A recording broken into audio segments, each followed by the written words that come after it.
ഈശോമിശിഹായ്ക്ക് സ്തുതിയായിരിക്കട്ടെ. നമ്മുടെ ജീവിതത്തിൻ്റെ വലിയൊരു ചോദ്യത്തിന് ഉത്തരം കണ്ടെത്തിയിരിക്കുകയാണ് ഇന്ന് നമ്മൾ ധ്യാനിക്കാൻ പോകുന്ന സുവിശേഷ ഭാഗത്തിൽ. കൈത്താകാലം 3-ാമത്തെ ആഴ്ച നമ്മൾ ധ്യാനിക്കുന്നത് വിശുദ്ധ യോഹന്നാൻ ശ്ലീഹ എഴുതിയ 9-ാം അധ്യായത്തിലെ 1 മുതലുള്ള തിരുവചനങ്ങളാണ്.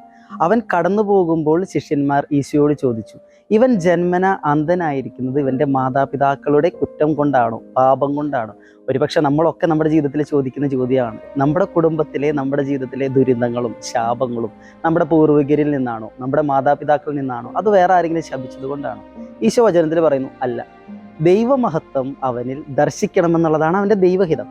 എന്നാൽ ദൈവത്തിൻ്റെ ഹിതം അങ്ങനെ ആയതുകൊണ്ട് അത്ഭുതം സംഭവിക്കും? ഇല്ല. എങ്ങനെ നമുക്ക് വചനത്തിൽ നിന്ന് മനസ്സിലാക്കാം?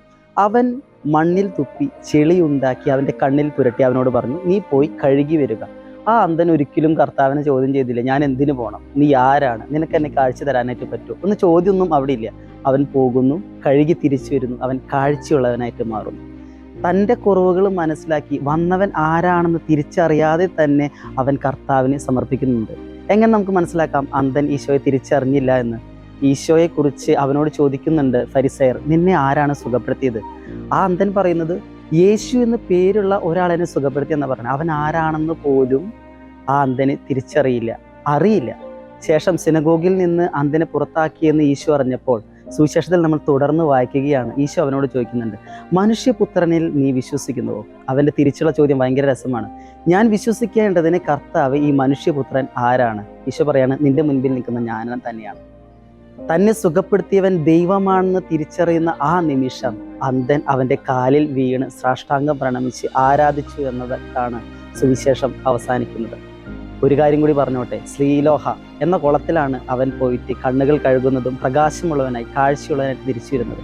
ആ വാക്കിൻ്റെ അർത്ഥം തന്നെ അയക്കപ്പെട്ടവനെന്നാണ്. പ്രകാശം ലഭിച്ചവൻ, കാഴ്ച ലഭിച്ചവർ എല്ലാം അയക്കപ്പെട്ടവരാണ് എന്ന് ഈശോ ഇവിടെ പറയാണ്.